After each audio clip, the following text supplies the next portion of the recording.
Voy a proceder con la siguiente conferencia a cargo del doctor Alfredo Ulrich. El doctor Alfredo José Ulrich Bopertui es ingeniero civil de la UCAB. Es Magister Scientiarum en Ingeniería Sismo Resistente de la UCB y candidato doctoral en Ciencia de la Ingeniería de la UCB. Ha dedicado su vida profesional a la patología de obras civiles en BRS Ingenieros, CA, donde actualmente es director. Es profesor en la UCAB y la UCB, coordinador del Diplomado Internacional Patología de Obras Civiles, un enfoque práctico, dictado en una alianza entre Norte Formación, BRS Ingenieros y la FAU UCB.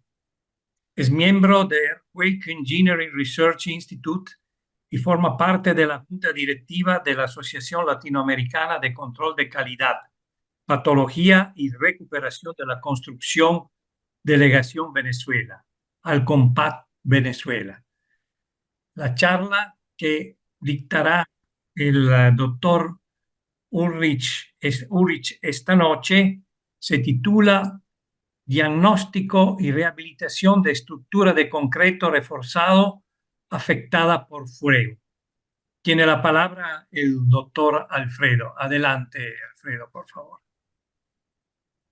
Bueno, muchísimas gracias por la presentación. Buenas tardes a todos. Voy a compartir pantalla. Me avisan si se está viendo bien. Sí, se ve bien, Alfredo, ¿cómo Ahí debe estás? estar en modo presentación. Perfecto, Ujú. perfecto, Alfredo. Puede empezar. Bueno, luego de escuchar un buen rato desde la sesión anterior y esta sobre corrosión en estructuras, que yo creo que es el problema que más atendemos los que nos dedicamos a patología de obras civiles. Vamos a pasar a un tema un poco menos frecuente, pero no menos importante, que es el diagnóstico y rehabilitación de estructuras de concreto reforzado afectadas por fuego. Y bueno, nos vamos a estar paseando por un poco de teoría sobre el fuego, vamos a ver los efectos en las estructuras de concreto reforzado, vamos a estar enfocados básicamente en estructuras de concreto reforzado. Vamos a ver cómo evaluar, cómo reparar y finalmente un caso de estudio. Comencemos por indicar que el comportamiento de las estructuras ante el fuego es muy distinto dependiendo de los materiales que estamos utilizando. Eh, pues no se va a portar de la misma manera una estructura de acero, una estructura de madera, una estructura de concreto reforzado. Aquí vimos un ejemplo, el incendio que hubo en el 2004 en la torre este del Parque Central, seguramente todos ustedes lo recuerdan. En, Afectó de una manera muy severa a esas estructuras. Y veamos un poco cómo es la configuración de esa obra, ¿no? Del Parque Central. Eso es prácticamente un edificio de 5 pisos de concreto reforzado, ¿ok? En donde vemos estos módulos, unas macrolosas que tenemos acá. Y dentro de estos entrepisos de la estructura de concreto reforzado hay internamente unos edificios en estructura de acero. Vemos cómo ardió todo este tramo, todo este módulo, de varios pisos, y la estructura de concreto quedó en pie, quedó bastante bien, por supuesto, con algunas lesiones, pero quedó bastante bien.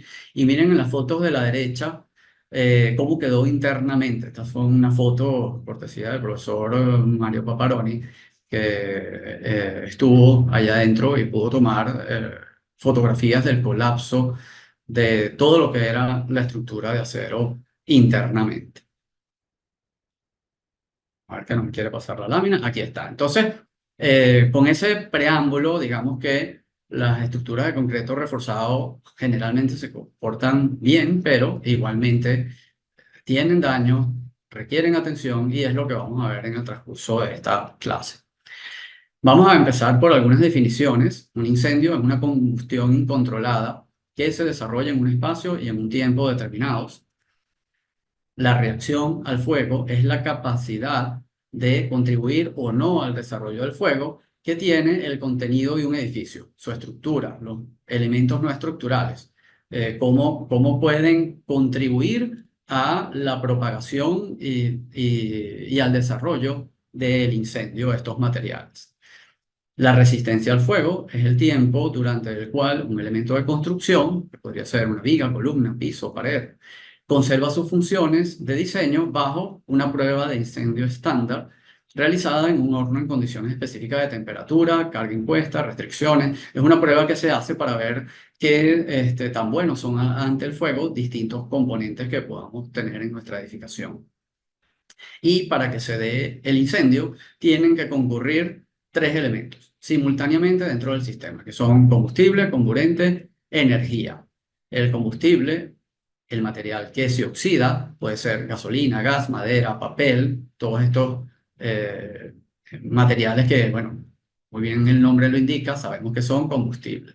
Comburente, el elemento que se oxida, que viene siendo el oxígeno, y el activador, la energía, una fuente de calor que puede provenir de una sobrecarga eléctrica, cortocircuitos, roces mecánicos, cigarrillos, chispas, etcétera, ¿no? Vamos a ver que un incendio se genera humo, calor, llamas y ocurre todo un desarrollo en el tiempo de cómo fluyen estas distintas condiciones en función de las temperaturas alcanzadas y los procesos que se van dando en las distintas fases del fuego. Se está escuchando bien, ¿no? Solo para validar, tengo un ratico hablando. Sí, Sí, sí, Perfecto. Alfredo, Entonces se continúa. escucha bien. A veces esto nos juega una mala pasada. Vamos a ver. Entonces, el incendio inicia con la ignición, ¿verdad? Luego tenemos la primera fase, que es la fase de crecimiento, en donde hay propagación de la llama, aumento de calor, se generan productos tóxicos, humo. Luego continúa aumentando la temperatura en la fase 2, que es el estado de combustión, en donde llega un momento en que si están dadas las condiciones, ocurre lo que se denomina flashover, que es una combustión súbita generalizada cuando la irradiación calórica de los gases en un ambiente provoca que todo el material combustible que existe en el lugar arda simultáneamente. Ahí se alcanzan las máximas temperaturas y prácticamente todo el combustible se quema. Una vez que se quema todo el combustible, llega la fase 3, que es la fase de decaimiento y finalmente la extinción del incendio. ¿De qué depende esa propagación del incendio y los daños estructurales? Bueno, de varias condiciones que podamos tener en el lugar donde se presenta el siniestro. En primer lugar, el contenido, el material del cual está hecho la estructura. No es lo mismo, como les decía, una estructura de madera, una estructura de acero, una estructura de concreto, una estructura de mampostería. También depende mucho de esos elementos no estructurales y decorativos, el mobiliario, los productos que tengamos almacenados en el sitio. Últimamente tenemos, con los problemas de gasolina que hemos tenido en el país, ha aumentado la frecuencia de incendios por el mal manejo de gasolina en los estacionamientos, en lugares en donde no deberíamos tener almacenada gasolina. Segundo lugar, importantísimo, las corrientes de aire, esa facilidad de acceso del aire exterior a través de ventanas y luego la migración del aire a través de vacíos de escaleras, vacíos del ascensor y básicamente al tener ese ingreso pleno de oxígeno vamos a aumentar la combustión y el aumento de la temperatura. Finalmente, es muy importante y delimita mucho la propagación del fuego cuando tenemos comparticiones o aislamientos de distintas áreas de la edificación. Por ejemplo, tabiques de bloques de arcilla, que es muy común en nuestro medio, sobre todo en los edificios de vivienda, aíslan distintos sectores y evitan que el fuego se propague de un ambiente a otro de la edificación. Mientras que edificios que no tienen mucha tabiquería o con tabiquerías plásticas, drywall, tabiquerías relativamente débiles, tal como ocurre en las industrias y las oficinas, el incendio generalmente se propaga muy rápidamente hacia otros sectores de la edificación.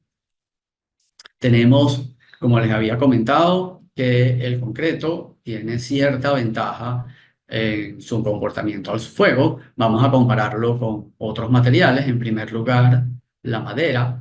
Vemos que la resistencia al fuego es baja, tiene una combustibilidad muy alta, una contribución como carga de fuego alta. El gradiente de temperatura, bueno, hay mucho gradiente de temperatura, pero su protección intrínseca contra el fuego es muy baja. La reparabilidad de una estructura de madera afectada por un incendio es prácticamente nula y ofrece poca protección para las personas en el momento de la evacuación y para el trabajo de los bomberos. Puede ocurrir una falla súbita de este tipo de estructuras. El acero no está muy lejos de esta condición. Su resistencia al fuego es muy baja, aunque tiene la ventaja con respecto a la madera de que no es combustible y no contribuye con la carga de fuego, pero el gradiente de temperatura es alto, el calor viaja muy rápido a través del acero, la protección contra el fuego, la reparabilidad y la protección para las operaciones de los bomberos es baja. En cambio, el concreto es un material que, como les comentaba, se comporta mucho mejor porque proporciona una protección integral contra los incendios. No se quema, no aporta carga de fuego, tiene una alta resistencia al fuego, evita la propagación del incendio, o sea que es ideal para usarlo en los compartimentos para dividir áreas que queremos aislar ante posible propagación de fuego. Y es posible y es más fácil de reparar luego de que ocurre un siniestro, lo que va en pro de la sostenibilidad de nuestras construcciones. Vamos a ver ahora el comportamiento, el efecto que tiene el fuego en el concreto reforzado. El fuego nos va a alterar las propiedades mecánicas resistentes del concreto y del acero de refuerzo. Va a generar cambios de color en el concreto que, como vamos a ver ahora, nos dan mucha información sobre cuáles fueron las temperaturas alcanzadas durante el siniestro y cuál puede ser el estado de esa estructura internamente. Ocurren grietas de laminación y, bueno, sobreesfuerzos por efectos térmicos.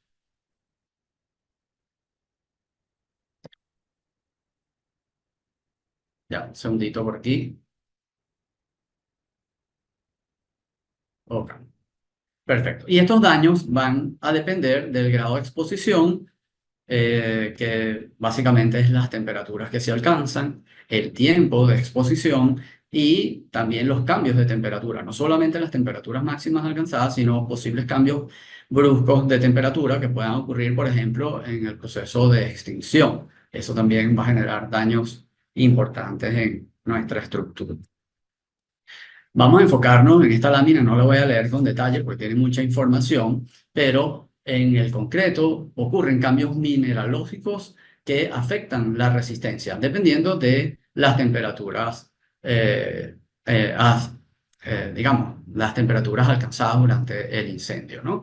Entonces, enfoquémonos en los cuadros de la derecha y podemos observar que a medida que ocurren estos cambios mineralógicos, cuando las temperaturas alcanzadas están en el orden de 100, 120, 160 grados centígrados, hay una posible pérdida de resistencia, pero es despreciable, no es mayor al 10% en el concreto como material.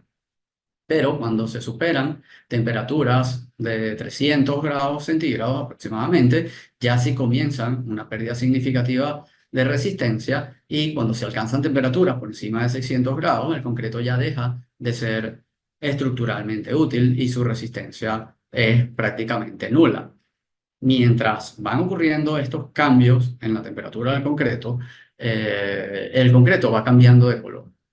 Entonces podemos tener un concreto que de origen es gris, su color característico, y va cambiando a un color rosa, a rojo, rosado, y en este momento es indicativo de que las temperaturas estuvieron en el orden de los 400 grados, y allí puede ocurrir una merma en la resistencia a compresión del concreto como material, que puede ser en el orden de 60, 70, 80%.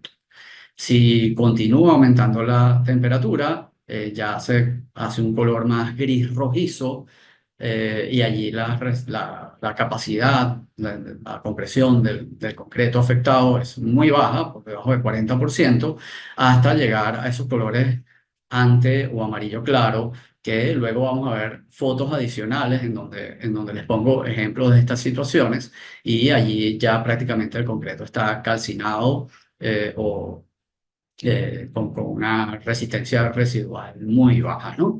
Vemos en la foto superior izquierda, el concreto superficialmente está negro, pero eso es por el ahumado, el hollín, que también se presenta en algunos elementos estructurales. Eso no es propiamente el color del concreto en sí, sino que está revestido de ese hollín. Ahora veamos esta misma imagen ampliada.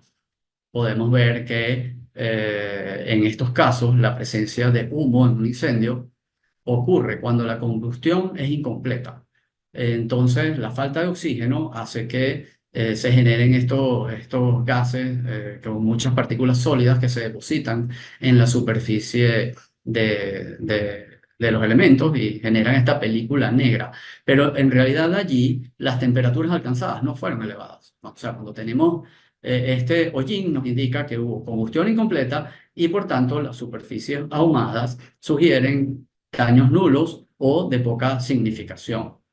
Bueno, a menos que haya habido como que dos fases del incendio, ¿no? Primero hubo una llama fuerte y luego hubo una parte que, o sea, no podemos confiar, porque puede haber un daño previo y luego combustión incompleta de otros materiales combustibles y que se genere el humo y el hollín. Pero generalmente esto ocurre primero y luego cuando se alcanzan las máximas temperaturas y la máxima combustión, ya se quema todo el material disponible y no se da la condición de humo después de la fase fuerte del incendio. Generalmente es en la fase inicial del incendio o incendios que no logran desarrollarse completamente. Luego les hablaba del color rosado, indicativo de temperaturas entre 250 a 500 grados centígrados. Allí sí ocurre degradación térmica del concreto y disminuye la resistencia a compresión. Aquí se ve un claro ejemplo de esa condición. Tenemos acá el color gris rojizo, que es esto que estamos viendo en la punta de estas dos líneas. Sé por qué esto me pasa la imagen antes de tiempo. ¿Ve? Este color gris rojizo. Pero si vemos, allí es una obra que ya está en reparación y se está retirando parte del material superficial. Vemos que acá detrás sí hay concreto gris. ¿Qué nos está diciendo esto? Que el daño por fuego va del exterior hacia el interior y el concreto expuesto a altísimas temperaturas es en la superficie, pero como tiene poca conductividad térmica el concreto, hacia adentro, ¿verdad? Está más frío. Entonces hay un material que no está degradado térmicamente. Entonces es importante en la evaluación poder determinar esa profundidad de daño, esa profundidad de degradación. No solamente guiarnos por lo que vemos en superficie, sino estimar hasta qué profundidad ha llegado esa degradación estructural. Ya lo vamos a ver más adelante cuando estemos hablando de la evaluación de estructuras afectadas por incendios. Vemos acá ya la condición final, el color ante o amarillo claro que les comentaba, es indicativo de temperaturas por encima de los 800 grados centígrados. Ahí ocurre la disgregación del concreto y esto anula la resistencia a compresión prácticamente. Ya esa porción de concreto que tenemos allí está calcinado. Ahora, como les decía, eso es en superficie. A varios centímetros de profundidad ya podemos tener un concreto competente. Y por eso, bueno, las obras de concreto estructural funcionan bastante bien ante los incendios, no como una obra de acero estructural, por ejemplo, que una vez que se llega a calentar la sección de acero, la temperatura es prácticamente uniforme en toda la sección y suelen colapsar cuando ya se alcanzan esas altas temperaturas una vez que fallan los sistemas de protección contra incendios. También tenemos influencia en del módulo de elasticidad del concreto. Vemos acá cómo a temperaturas del orden de 500, 600 grados centígrados, ya el módulo de elasticidad referido como porcentaje al módulo de elasticidad inicial a una temperatura de 20 grados centígrados puede caer a casi la mitad del original. Eso implica que tenemos deformaciones importantes. En esta imagen de la derecha vemos aquí un nivel, la imagen quizá no es tan buena, no se aprecia mucho, pero se las explico. De donde está el nivel hacia atrás es un cuerpo estructural de un edificio afectado por incendio. Ahí hay una junta entre dos cuerpos estructurales independientes, y debajo de esa junta había una pared que aislaba el cuerpo estructural que está detrás del nivel que tienen allá de la zona del siniestro, que fue lo que está hacia nosotros, delante del nivel que tenemos allá.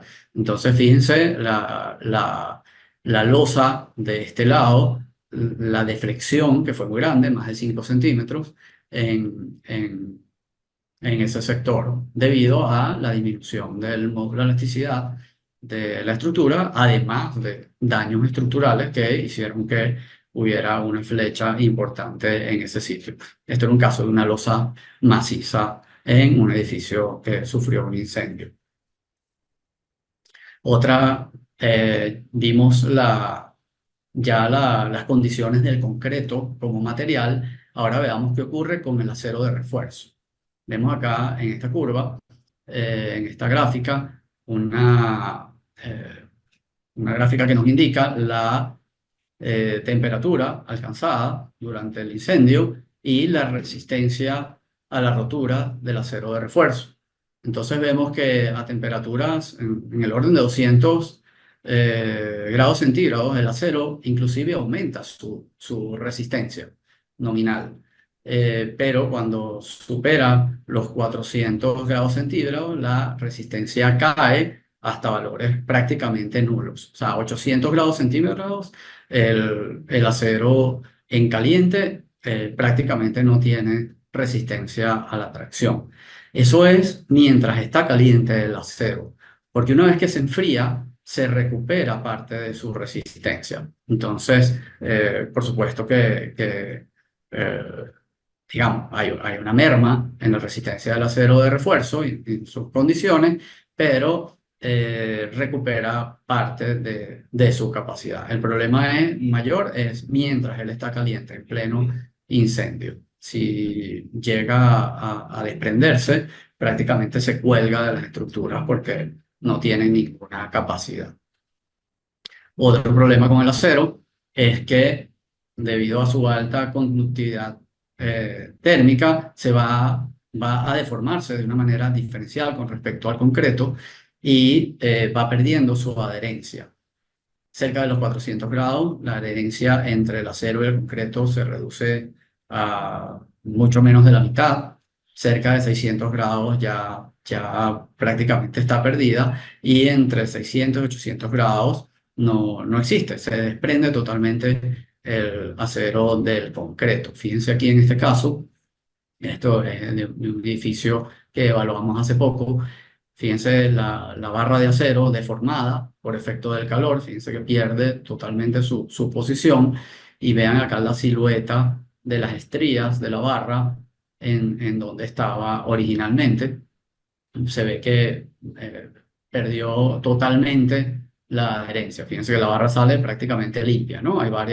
Abajo también vemos varias estrías en esa misma condición, en donde no hay ningún tipo de vínculo, de adherencia de acero concreto. Bueno, ya hablamos un poco sobre el concreto como material, cuál es su influencia cuál es la influencia del fuego en el concreto como material, cuál es la influencia en el acero como material y en esa vinculación acero-concreto. Ahora vamos a hablar de los daños estructurales típicos que nos encontramos en una estructura de concreto afectada por un incendio. Lo primero que podemos observar, que ocurre sobre todo cuando es un concreto joven que tiene abundante humedad capilar en la matriz cementicia, eh, cuando queda expuesto a temperaturas superiores a los 100 grados, apenas 100 grados, en realidad temperaturas relativamente bajas, el agua se evapora y genera una presión de poros muy alta y se hace que se desprendan estas capas superficiales de concreto, ¿no? Estos desprendimientos. Allí no hay una degradación térmica del concreto como tal, sino es un daño muy superficial. Si ven, no hay cambio en la coloración, por lo tanto, eso nos indica que las temperaturas allí no fueron muy altas, ¿no? Pero este daño es bastante llamativo. Ahora, si nosotros hacemos una evaluación profunda, el concreto más adentro va a estar intacto. Es muy común, como les digo, de concretos jóvenes, concretos con muchísima humedad capilar. Luego tenemos las grietas, los desprendimientos, sobre todo en las aristas, porque ocurre un efecto de mayor concentración de calor en las esquinas de los miembros estructurales afectados y esas dilataciones diferenciales entre el concreto, la cabilla y zonas del mismo concreto terminan generando esas grietas que generalmente, esta misma grieta que tenemos acá en una columna es un estado previo a esta que vemos acá en una viga, ¿no? En donde se ve que el paso siguiente es el desprendimiento de una porción importante de concreto y ahí vemos que el concreto en donde ya el acero está parcialmente expuesto. Después de estas grietas, podemos tener en algunos casos de miembros estructurales que son planos, con muros, losas macizas o columnas que tienen caras relativamente largas. Ocurre la delaminación, que es una grieta paralela a la superficie de concreto, paralela a las barras de acero de refuerzo. Entonces, este tipo de daño, eventualmente aquí es evidente porque ya se desprendió totalmente, ya se cayó el pedazo, ¿ok?, de concreto por delaminación, pero eventualmente el estado previo a que caiga el pedazo de concreto es una grieta que muchas veces no se identifica en superficie, porque por lo mismo que está paralela por detrás de la cara de recubrimiento que está desprendida, pero las grietas no necesariamente afloran en superficie. Vemos acá, después de tomar un codril, un núcleo en esta columna, ¿verdad? Estos planos de delaminación, ahí se ve claramente la grieta y es una grieta que está ahí paralela a la cara y que no la ven, como les comenté hace un minuto, en superficie.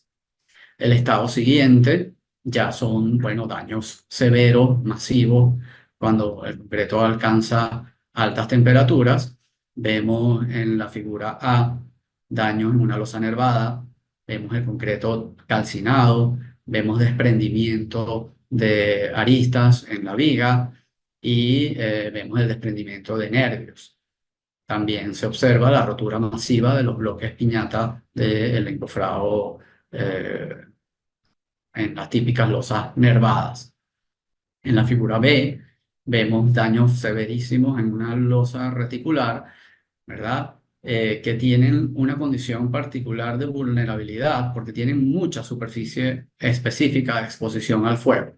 Porque el calor, a diferencia de una losa nervada con los bloques piñata, que los bloques aíslan y retardan la transferencia de calor hacia los laterales de los nervios.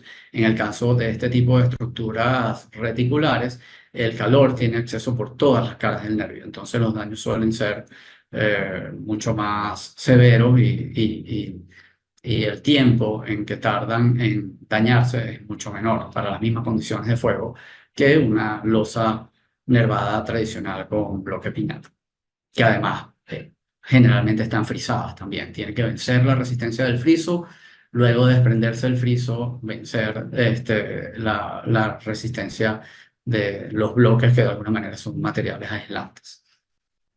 A la derecha, arriba, vemos daños severos en unas columnas que, como se ve allí, son unas columnas prefabricadas de sección H y también tienen este problema de una elevada superficie específica y bueno, por eso se ve allí ese concreto calcino.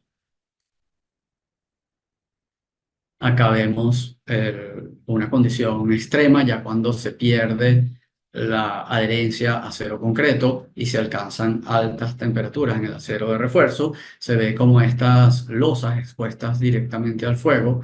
Luego de saltar el recubrimiento, las barras se descuelgan al caer su módulo elástico en caliente por debajo del 50%. Entonces vemos acá, por ejemplo, esta barra que vean cómo quedan totalmente deformadas. Y imagínense que esta es la misma condición que ocurre en una estructura de acero. En una estructura de concreto, bueno, siempre tenemos alguna redundancia, acero superior, la barra de al lado está trabajando, pero imagínense que esto fuera unas losas o unos envigados de estructura de acero, bueno, así quedan esas estructuras. Aquí vemos también, en este caso, de unas losas nervadas, cómo se desprendió totalmente el nervio y queda el acero de refuerzo colgado. Un caso siguiente en severidad es cuando ya se puede alcanzar el estado límite de agotamiento resistente. Este es un ejemplo de una columna en un edificio que ya colapsó y vemos que gran parte del problema aquí fue que su reducida sección, ¿verdad? La degradación del concreto por efecto de calor ocupa en poco tiempo toda la sección de la columna. O sea, ese calor va penetrando de afuera hacia adentro, pero en una columna de dimensiones reducidas está mucho más cerca de poder degradar el 100% de la sección y fue lo que ocurrió en este caso. Hemos hablado hasta ahora de daños directos por efecto del calor, pero no es lo único que ocurre durante un incendio. Y esto es importantísimo tenerlo presente cuando estamos evaluando una estructura afectada por fuego. Fíjense que también ocurren daños por dilataciones térmicas que se pueden reflejar fuera del área del siniestro. Pero es particularmente severo cuando ocurre la interacción entre componentes no estructurales, como por ejemplo el caso de... Entonces veamos acá. Nosotros vamos a tener nuestra zona caliente, ¿ok? Por dilatación térmica, esas envigados y losas por encima de nuestra zona caliente van a aumentar de volumen, va a haber una dilatación térmica y esas fuerzas, ¿verdad? Por esa expansión de las losas nos van a deformar la estructura y esa deformación es progresiva hacia 1, 2, 3 ejes fuera del área del siniestro podemos tener daño.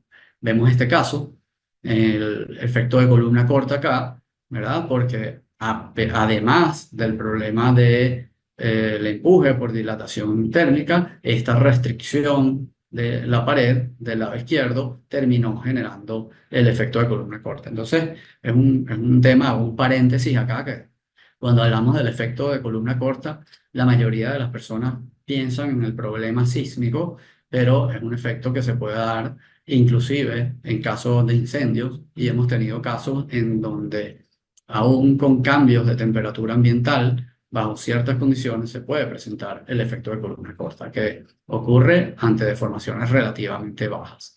Aquí a la izquierda vemos otra columna que también tuvo un daño similar por la misma razón. El área caliente estaba hacia el lado derecho, ocurre una dilatación, una expansión del enviado superior y ese empuje nos genera daños en la columna. Aquí les estoy mostrando dos casos extremos. A veces no son tan evidentes, pero siempre que evaluemos una edificación afectada por incendio, tenemos que ir a caminar los espacios adyacentes, los cuartos adyacentes, otros ambientes de la edificación, buscando este tipo de lesiones, porque no nos debemos concentrar solamente en el área específica del siniestro. Bueno, hasta aquí un poco lo que es la parte teórica, los aspectos relacionados con el comportamiento de las estructuras ante el fuego. Ahora vamos a ver nosotros desde la patología estructural cómo llevamos un protocolo para la atención de estos casos, ¿no? Un protocolo que inicia con una investigación, pruebas y ensayos, levantamiento de información de campo. Luego pasamos a la fase de análisis e interpretación. Nos llevamos toda esa información a oficina para poder interpretar y bajo ese análisis concatenado de toda esa información de levantamiento físico, levantamiento de daño, eh, ensayos, podemos llegar a un diagnóstico y presentar soluciones. Y esas soluciones conducen a proyectos y obras que en realidad son obras bastante especializadas, con equipos que no son convencionales, no aplican las mismas técnicas, materiales, equipos que tenemos en obras de construcción, de obras civiles, obras convencionales. Y ya vamos a ver en el transcurso de lo que queda de clase algunos ejemplos de a qué nos enfrentamos cuando estamos atendiendo una estructura afectada por fuego. Vemos acá, en nuestra fase de investigación y diagnóstico, que lo primero es el ojo clínico del ingeniero que está realizando la evaluación. Un ingeniero patólogo experimentado es siempre más valioso que cualquier otra herramienta con la que se cuente para evaluar daños causados por incendio o cualquier otra patología, cualquier otro caso de evaluación estructural de una edificación existente. Porque ese primer prediagnóstico de conocer bien el tema, a dónde buscar, a dónde mirar, es lo que va a conducir a una fase luego de evaluación en detalle acertada, a seleccionar adecuadamente los ensayos a realizar, dónde realizarlos, cómo caracterizar los daños, cómo tipificarlos y saber tomar también medidas de emergencia, porque cuando tenemos una estructura afectada por incendio, muchas veces tenemos que apuntalar de inmediato para poder proteger una estructura que está muy cerca de su estado límite de agotamiento resistente. Entonces, es importantísimo esa primera visita del experto que canalice todas las demás disciplinas, todas las demás áreas que van a intervenir en la evaluación de nuestra estructura. De allí pasamos a una de las pruebas que hacemos con más frecuencia, que no solamente sirve para incendios, sino para otros casos, como por ejemplo corrosión, que es una forma de detectar la delaminación, esas grietas paralelas que les comenté que hacen que se desprenda la cara de concreto de recubrimiento. Entonces lo llamamos la prueba táctil auditiva, que es golpear con una piqueta de geólogo. Vamos golpeando la superficie, vamos a ver si logramos escuchar acá. A ver, ¿ustedes escuchan el audio?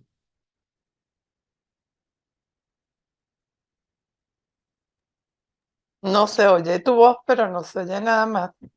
Ok, vamos a ver si voy a dejar de compartir y voy a volver a compartir, porque a veces dependiendo de la forma en que se comparte, lo toma sin audio.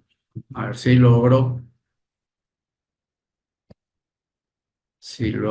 que lo agarre con el audio.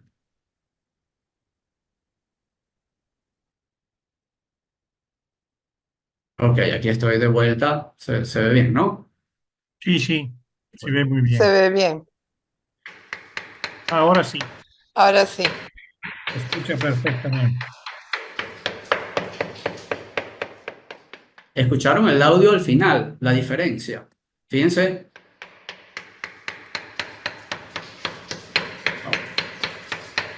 Presten atención ahora. Perfectamente. Fíjense que se nota muy claro la zona posterior de la columna, fue una zona más expuesta al calor, Y esa diferencia de sonido nos indica claramente la delaminación. Ahí no estamos viendo una grieta como tal, ¿ok? Pero ese sonido más opaco nos indica que es un concreto que está suelto, que está desprendido, que hay una grieta paralela a la cara de la superficie de concreto eh, bueno, que está ahí a punto de desprenderse. O sea, eso ya no está trabajando. Eso es un concreto de recubrimiento que ya está totalmente desvinculado del corazón del concreto. Vemos que otro ensayo que podemos hacer es el ultrasonido.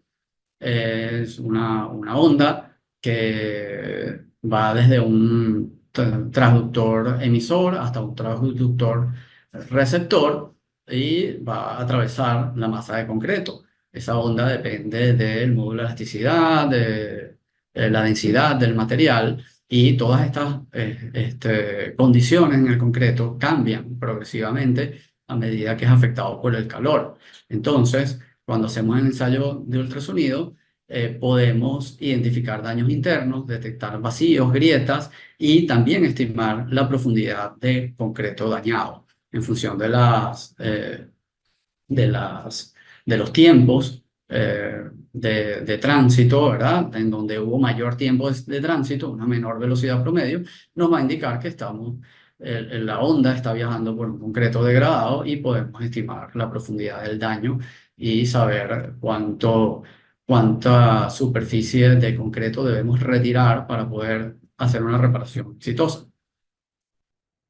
Luego, los núcleos de concreto, uno de los ensayos que, aunque los denominan destructivos, es un ensayo muy útil, es vital en la evaluación de estructuras en cualquier tipo de patología.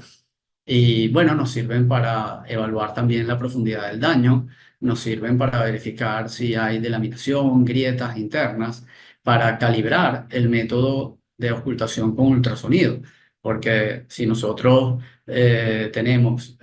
por analogía, tenemos ultrasonido en zonas en donde tomamos un núcleo y conocemos las condiciones internas, podemos luego hacer ultrasonido en otros sectores en donde sin necesidad de tomar un núcleo podemos extrapolar la condición interna también del concreto y minimizar la cantidad de núcleos a extraer. También sirven para examinar muros o losas en donde no tenemos acceso a dos caras opuestas del elemento y no podemos usar ultrasonido, entonces recurrimos a los núcleos para evaluar internamente. Hay que tener mucho cuidado, mucha precaución para el caso de utilizar núcleos para determinar resistencia a compresión. ¿Por qué? Porque, bueno, estos resultados seguramente van a estar distorsionados, ¿no? No es como en el caso usual en donde tenemos una estructura sana, extraemos unos núcleos para determinar resistencia a compresión.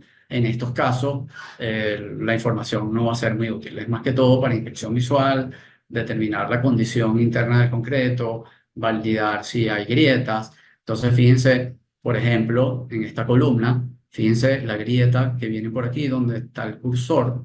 Aquí viene una grieta, ¿ok? En superficie. No se ve una grieta, una fisura muy grande. Aquí hay otra fisura, ¿ok? Y fíjense, sacamos un núcleo de este lugar y fíjense las grietas internas en las mismas direcciones de la grieta externa. Ahí estoy colocando superpuesto el núcleo con la superficie atrás y vemos como estas grietas que se ven en superficie no son superficiales, sino que están atravesando toda la sección de la columna. Otra verificación que debemos hacer es validar las deformaciones remanentes. Eso lo podemos hacer con una simple plomada, por ejemplo. Esa columna que vemos a la izquierda, evidentemente la deformación es tan grande que una plomada es suficiente, pero también usamos instrumentos de mayor precisión, topografía de precisión, para determinar distorsiones más pequeñas que quizá con una plomada no es tan eficiente lograr. Entonces siempre tenemos que validar si hubo deformación, si hubo rotación de nodos, deflexiones de losa y ver si están en parámetros o valores aceptables, ¿no? Niveles de deformación que todavía son tolerables desde el punto de vista estructural. Y bueno, con toda esa información que les mencioné, inspección visual, levantamiento de daño, vamos a recopilar toda la información hacia nuestro informe para la toma de decisiones. Y allí es importantísimo un registro detallado y una cuantificación detallada de los daños. Esta es una etapa fundamental en todo proyecto de rehabilitación estructural. Esto contempla el registro, ya sea a través de planos, planillas, ¿ok? Y con códigos, la ubicación, magnitud y extensión de todos los daños existentes. Esto no es para incendios, esto es para corrosión, para cualquier tipo de lesión estructural. Estos daños deben clasificarse por tipos o categorías y de acuerdo con su magnitud, grado de afectación y su influencia en la capacidad resistente y en la durabilidad de la estructura. Porque puede ser que tengamos una deshidratación del concreto en una zona del edificio, porque las temperaturas no fueron muy elevadas, fueron, no sé, 200 grados. ¿Ok? Hay una deshidratación superficial que probablemente desde el punto de vista estructural no representa una merma en la capacidad resistente de esos elementos, pero eso sí va a hacer que tengamos a la larga problemas de durabilidad. Entonces también debemos considerar. Vemos en este ejemplo cómo viga por viga de cada nivel, ¿ok? Tenemos el área expuesta, la incidencia de área afectada por el calor, daños directos, porcentaje de afectación, por ejemplo, esta viga 28 de M'(AL) tenía casi el 90% de su superficie expuesta afectada, y la identificación de posibles daños directos o indirectos, ¿ok? Esto tenía daños directos tipo 3 y además tenía daños indirectos, ¿ok? Y la decisión, por ejemplo, en este caso, demolición y reconstrucción de esa viga. En los casos en donde los daños son más bajos, por ejemplo, en este caso, 68%, 5%, 23% de afectación y un tipo de daño menos severo, daño 2, ¿ok? Entonces son reparaciones parciales. Pero indica también, luego, hay que ir afinando esto en el tipo de reparación, el tipo de tratamiento superficial a aplicar, ¿ok? Y si hay refuerzos complementarios, que luego vamos a hablar sobre esa parte también.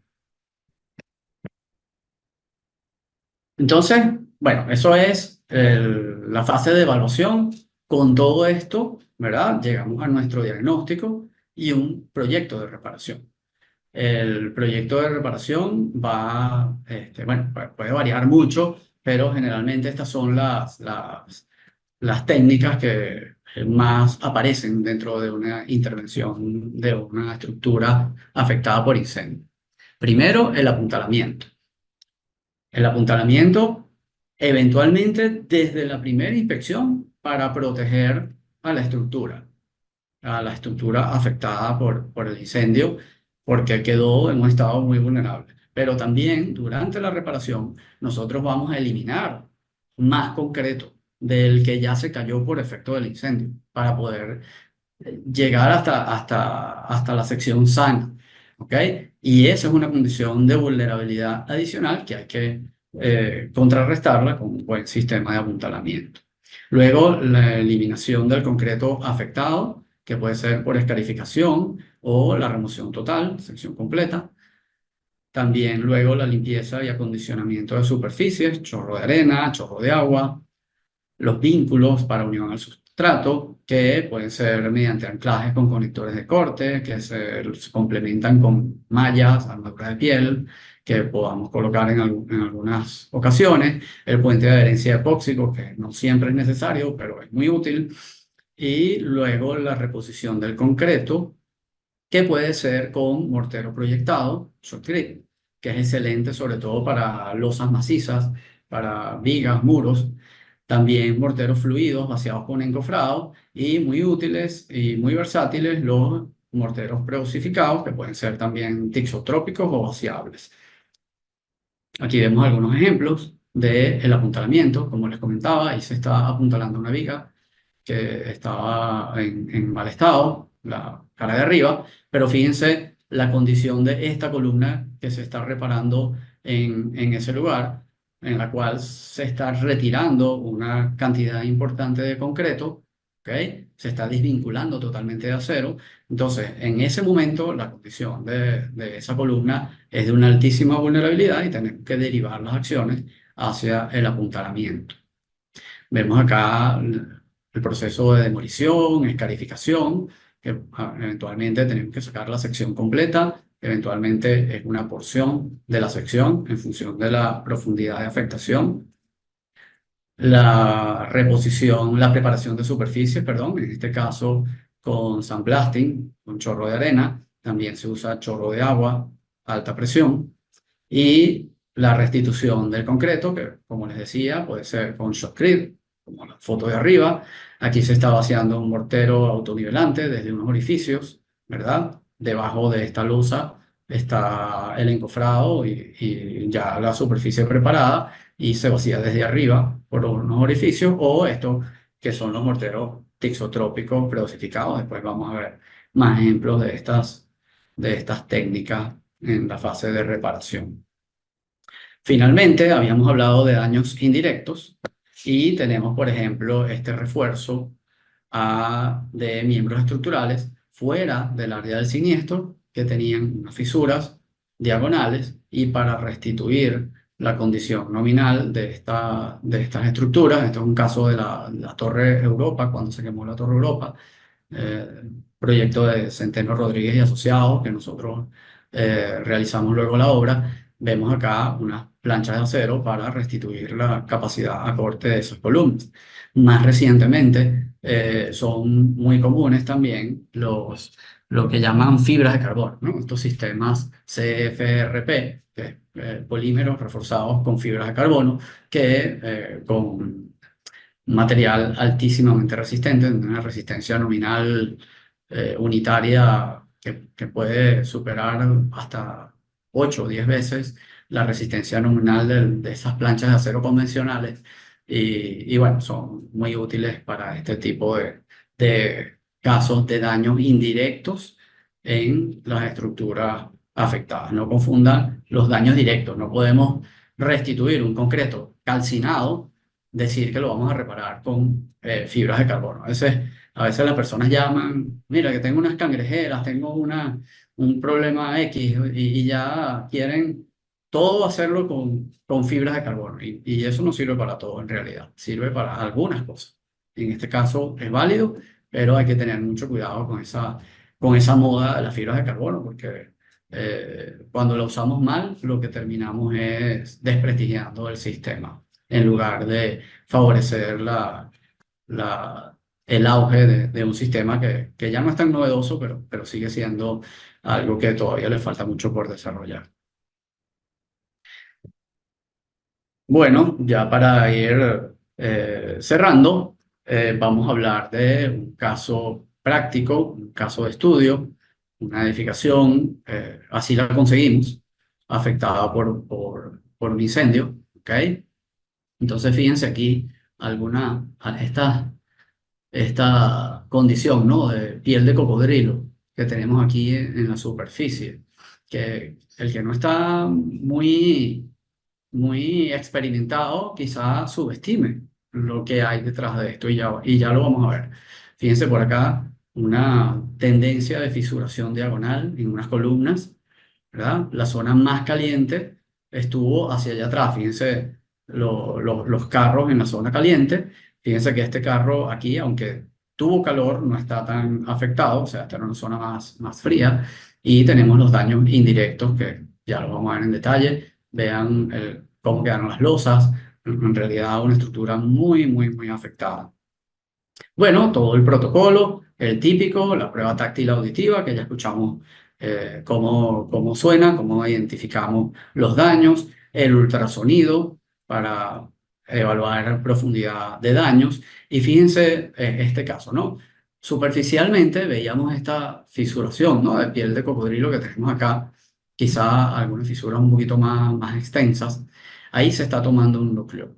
El núcleo se está tomando desde la cara opuesta de esa viga, está el equipo de core drill, es una perforación con una broca hueca, ¿ok? Una mecha hueca que va, para los que no conocen lo que es el core drill, que va perforando el concreto y va para extraer un núcleo corazón allí, ¿no? Y fíjense cómo sale esas brocas, por supuesto, son adiamantadas y tienen que ser refrigeradas con agua. Mientras vamos perforando, vamos colocando agua. Fíjense cómo sale agua por el extremo opuesto de la viga, cuando ya la broca se acerca a la cara del otro extremo, y cómo sale agua, prácticamente una regadera por cualquiera de las fisuras de esa viga. Y vamos a ver cómo salió el núcleo. Fíjense, el núcleo totalmente triturado en pedazos. Así está esa viga por dentro. A simple vista, el que no tiene el ojo educado quizá la deja pasar y sabe, y no le presta mayor atención a ese daño, pero imagínense luego una posible sobrecarga, un sismo, ¿ok? La condición de vulnerabilidad extrema en la que estaba ese miembro estructural. Vemos acá los daños indirectos, que ya conversamos por qué ocurren, y habíamos mostrado una foto otra columna que también tenía ese tipo de daños indirectos. Y bueno, con esos resultados, ¿verdad? Se realizó un proyecto completo con el procedimiento, el tipo de daño y el tipo de intervención que debe tener cada uno de los miembros estructurales. Entonces tenemos por acá la zona de máximo calor, esta zona roja, ¿verdad? Muchos de esos elementos les corresponde demolición y reconstrucción. Hacia una zona un poco más fría, esa columna que les había mostrado que tenía las fisuras era una de estas, creo que era o la X'28 o la X'29, una de estas dos eran las que tenían daños indirectos más pronunciados. Y bueno, así a cada uno de los miembros estructurales. Este es un plano resumen, pero esta información viene de la matriz que les enseñé hace un rato, en donde está indicado miembro estructural para cada uno, cuál fue su tipo de daño y cuál es el tipo de intervención, y cuantificada para luego eso transmitirlo a partidas, cómputos métricos, para tener una obra que no tenga sorpresas a nivel de obra. O sea que yo creo que el éxito de un buen proyecto en la patología de obras civiles es que con un buen diagnóstico, una buena estimación de costos, el cliente siempre esté informado cuál es la meta final, su meta en calidad del producto recibido y su meta en cuánto le va a costar eso. No que por la incertidumbre, por decir que, bueno, que en patología es difícil, que vamos decidiendo en el camino, bueno, la obra arranca, el cliente piensa que cuesta X y termina costando 10X. No, el éxito de un caso de diagnóstico y proyecto de reparación es llegar a este nivel de detalle desde la fase de proyecto. Bueno, algunas fotos de la obra. Vemos zonas reconstruidas, demolición controlada con equipos de baja energía. Queremos retirar el concreto de las zonas afectadas, pero no queremos lesionar el concreto que estamos dejando. Preparación de superficies, chorro de agua a alta presión, que no es la maquinita de lavar carros de 1500 psi, sino tiene que ser de una presión mayor, que nos deje poro abierto, que nos dé una superficie firme, rugosa, ¿ok? Puente de adherencia epóxico en los bordes de las losas para evitar la junta fría. Esto no es un sitio en donde deberíamos tener una junta fría, ¿ok? Los empates en las losas generalmente se hacen un tercio de la luz libre, pero como la demolición llegó hasta el extremo, hasta donde está la viga, entonces ahí se requiere puente de adherencia epóxico. El vaciado ya es algo más convencional, lo único que, bueno, estamos dentro de un edificio, ¿no? Pero es un vaciado relativamente convencional en ese caso. Aquí tenemos las reparaciones parciales, aquí donde estamos retirando parcialmente el concreto en esta columna, ¿ok? No estamos demoliendo totalmente, entonces son vaciados en espacios de difícil acceso. Vemos acá una ventana para poder colar ese concreto allí y vibradores, que son vibradores de bajo diámetro, de 1 pulgada, no es el típico vibrador en construcción, porque tiene que entrar por esas ventanas, por espacios reducidos, y la porción superior ya se vacía con unos morteros autonivelantes que son sin retracción para tener un acople pleno con la estructura. Eventualmente pudiéramos decir, bueno, pero ¿por qué no demolemos la estructura y vaciamos desde arriba? Es una opción, a veces lo hacemos, pero eventualmente lo que tenemos arriba son acabados, paredes, sobrepisos, impermeabilizaciones, X, ¿no? O sea, una cantidad de elementos que demoler todos esos elementos para tener un vaciado más cómodo es más costoso que hacer estos vaciados un poco más incómodos en obra. Aquí vemos otro ejemplo, la viga, que hasta esta cota se pudo vaciar por unas ventanas, ¿ok? Con un mortero fluido, y la porción superior es con morteros predosificados tixotrópicos, que es un mortero estructural sin retracción que me va a garantizar el acople pleno hasta allá arriba. Igualmente, a veces vaciados desde arriba con mortero fluido. Esta foto creo que ya se las había mostrado.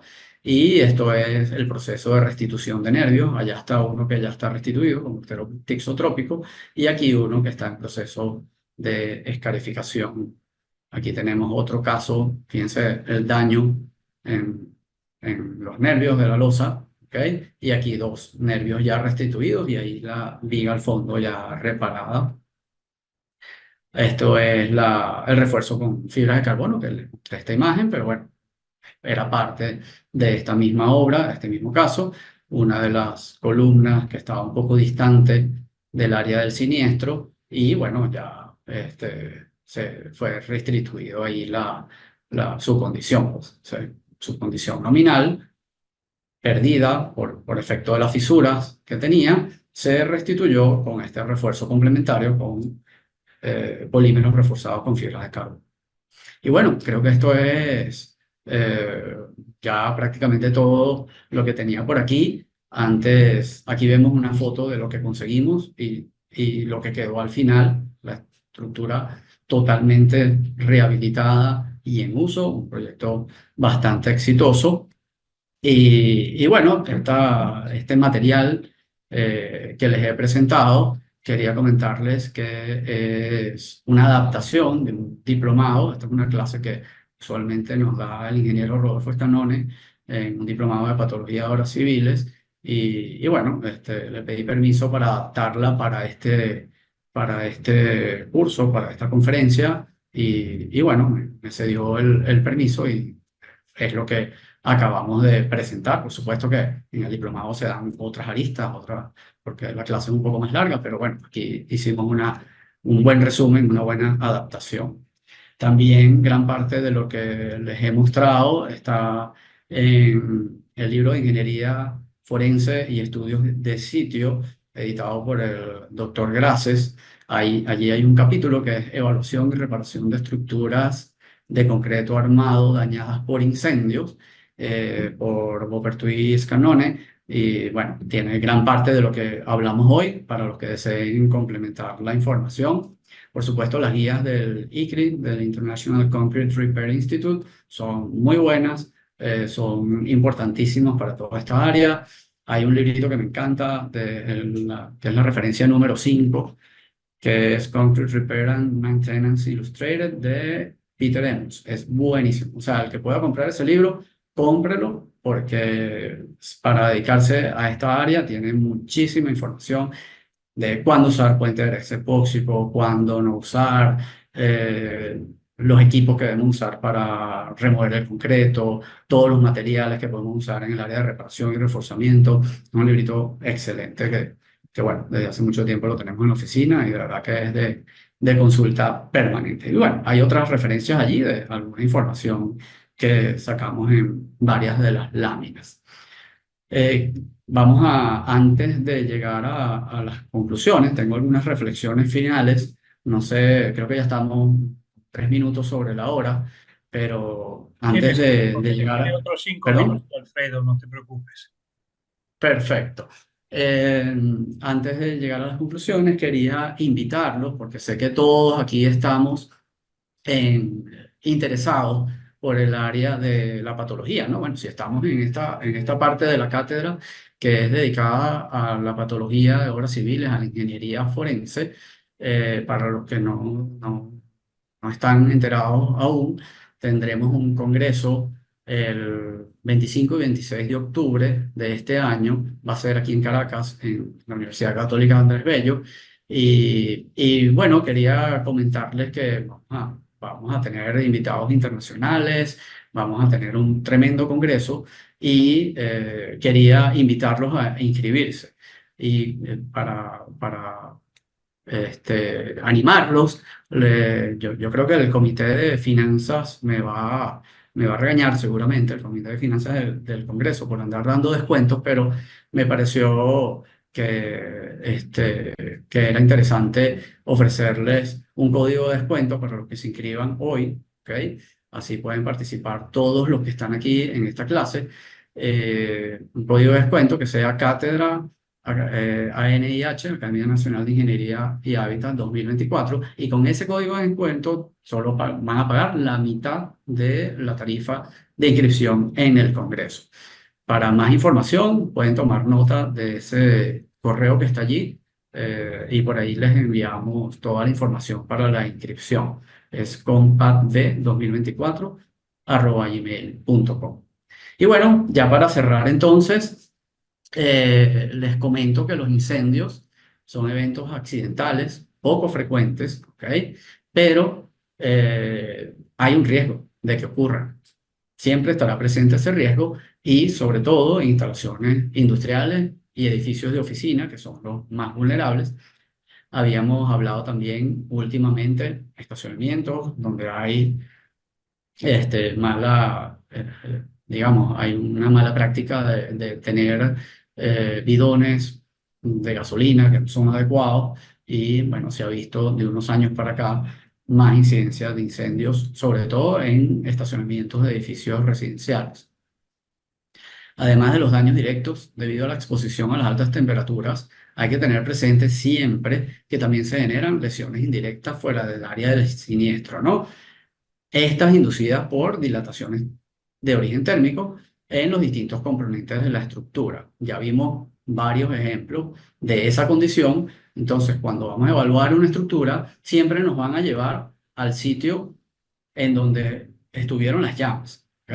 Pero nosotros como patólogos siempre tenemos que decir, ya va, llévame a las otras dependencias, a los otros ambientes, a los otros niveles del edificio, porque esos daños de dilatación térmica pueden ocurrir en el nivel superior también. O sea, esa dilatación de la estructura está deformando, por ejemplo, columnas, ¿verdad? Y generando una distorsión en las columnas de ese piso que dilató con respecto al nivel inmediato superior. Y los daños ocurren es en las columnas de un piso que ni siquiera es el piso en donde ocurrió el incendio. Entonces, eso es indispensable cuando estamos en un caso de incendio. También decirles que los daños que ocasiona un incendio en una edificación de concreto reforzado pueden ser muy variados y dependen de múltiples factores. Aquí vimos un resumen de los más importantes. Por eso, las técnicas de reparación requeridas también van a variar, ¿ok? No son las mismas para cualquier siniestro. Inclusive varían para distintos sectores de un mismo siniestro. En el caso de estudio que les mostré, vimos que hay técnicas distintas para reparar las vigas, las losas, para reparar los daños indirectos. Entonces, hay que dominar ampliamente lo que es desempeño estructural y las opciones que tenemos de reparación o reforzamiento en el caso de que tengamos que reforzar algún elemento. También decirles que los daños por fuego deben ser atendidos por expertos. Esto no es juego, o sea, puede haber mucho daño oculto. Un diagnóstico errado podría conducir a la demolición de una estructura cuyos daños sean reparables, que hemos visto casos, o, mucho más grave, habilitar una estructura que tenga daños severos que al no ser identificados queden sin repararse. Nada, o sea, ahorita estamos haciendo una reparación casualmente de una estructura incendiada. De hecho, he colgado un par de cosas por ahí, por las redes. otros profesionales que habían visitado la obra y no habían identificado la profundidad del daño. Habían dicho, no, vale, esto es una cuestión de pintar, reponer ahí el concreto donde se cayó y listo. O sea, afortunadamente los propietarios contrataron un estudio en profundidad y allí inclusive fue necesario demoler columnas completas prácticamente por el grado de afectación que no era evidente a simple vista. Se determinó con ultrasonido, la prueba táctil, ese tipo de pruebas que vimos. Y bueno, finalmente decirles que la patología de obras civiles es la especialidad adecuada para contar con un buen diagnóstico y un proyecto de reparación que permita recuperar de forma exitosa edificios afectados por incendios. Ahí están mis datos para cualquier información adicional que deseen. Ahorita, bueno, viene una fase de preguntas y respuestas. Estoy aquí a la orden para complementar cualquier información que quieran complementar. Y antes de pasar a la fase de preguntas y respuestas, quiero darle las gracias a la Academia Nacional de la Ingeniería y el Hábitat por invitarme y brindarme la oportunidad de compartir estas experiencias aquí con ustedes. Entonces, muchísimas gracias.